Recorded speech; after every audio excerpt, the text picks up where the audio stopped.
Hi friends, welcome back to another exciting episode of On Location Vancouver, brought to you with the support of STORYHIVE, and I'm your host Zara. Today we're here at the 20th annual Gemfest, Western Canada's premier film festival dedicated to women and gender diverse filmmakers. Today we're honored to speak with Anaïsa Visser, the Executive Director of Gender Equity and Media Society, also known as GEMS Vancouver. Anaïsa is an accomplished writer, director, and arts administrator with a rich international background, having lived in countries such as Mozambique, the United States, France, and of course Canada.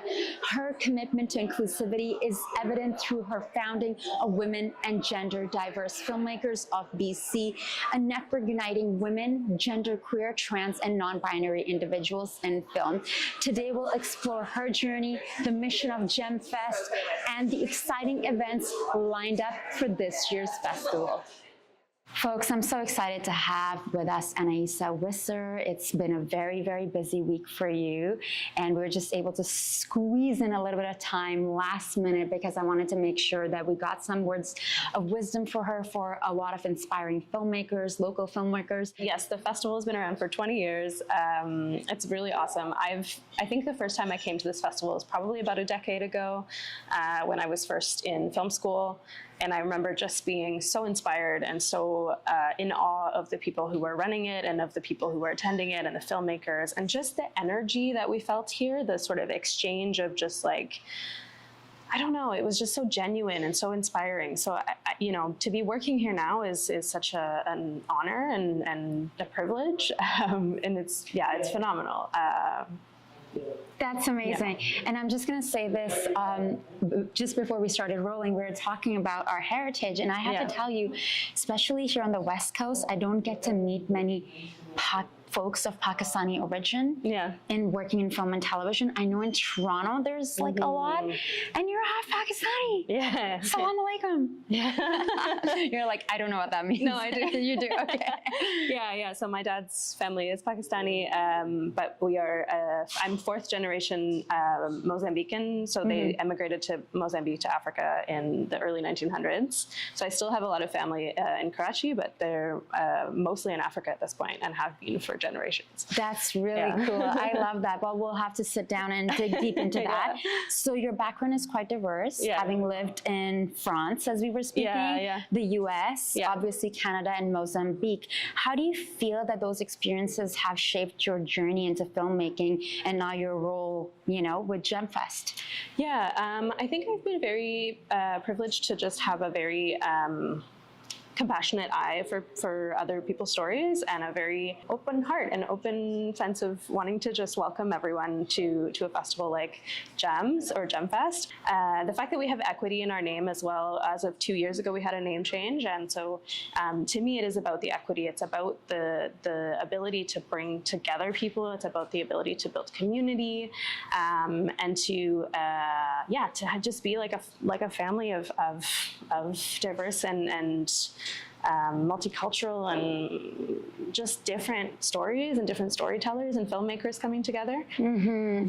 I'd love to talk about aspiring filmmakers, and you know, something that an advice that's been given to me is that I used to think back in the day when I was in film school, that okay, you only go to a festival if you have like a project in it, and you know, and then sometimes your mindset gets wrapped around that, versus I've been to festivals like internationally, to Cannes and different places, and the connections you make, even if you don't have a project there, just by meeting people in that space and getting inspired, whether it is by going to a luncheon or an awards show or watching a film, and the inspiration that you get. So I'd love to hear your thoughts on that, and especially for aspiring filmmakers or students who are still in school right now, what advice you would give to them and how they can perhaps get involved next year with Gemfest. Absolutely, yeah. I like to say that there's something at Gemfest for everyone, of every age and every demographic. We really try to cultivate a program that is catering to everyone.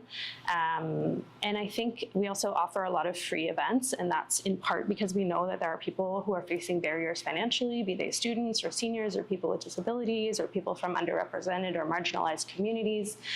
We want to make sure that people are able to come in the door and that there isn't a barrier there. We also choose to work at VIF Center because it is physically accessible compared to other venues. So we really are trying to make it so that there are as few barriers as possible to coming here. For emerging filmmakers and kind of newcomers to the industry or to this field, coming to a festival, even if you don't have a film programmed in it, is a really great way to meet people. There's lots of networking opportunities. Going to watch other people talk about how they make films is also really inspiring, and will get your brain kind of in that zone of like, I want to make stuff. I'm buzzing, I'm percolating. And so when I used to come to this festival, I think I've had one short programmed at this festival in like the decade that I've been coming to this festival. And in that time, I've always come just as a viewer, and I was really like, it's the inspiration and it's the motivation that it gives you to like get back out there and get back to it and start writing again and start creating again. So you've been recognized with awards such as the Vancouver Mayor's Arts Award for Emerging Artists in Film and New Media, and Women in Film and Television Spotlight Award for Newcomer. How have these accolades like impacted your career, and what doors have they opened for you so far? Yeah, so it's funny because those awards, I think, happened a bit prematurely for me. And I think both were sort of like emerging and newcomer. They were sort of like acknowledgements that were being given to me for being sort of like heading in like a good direction as a very young person. And I think what they inspired in me was a need to live up to them and live up to the acknowledgements that I was being given.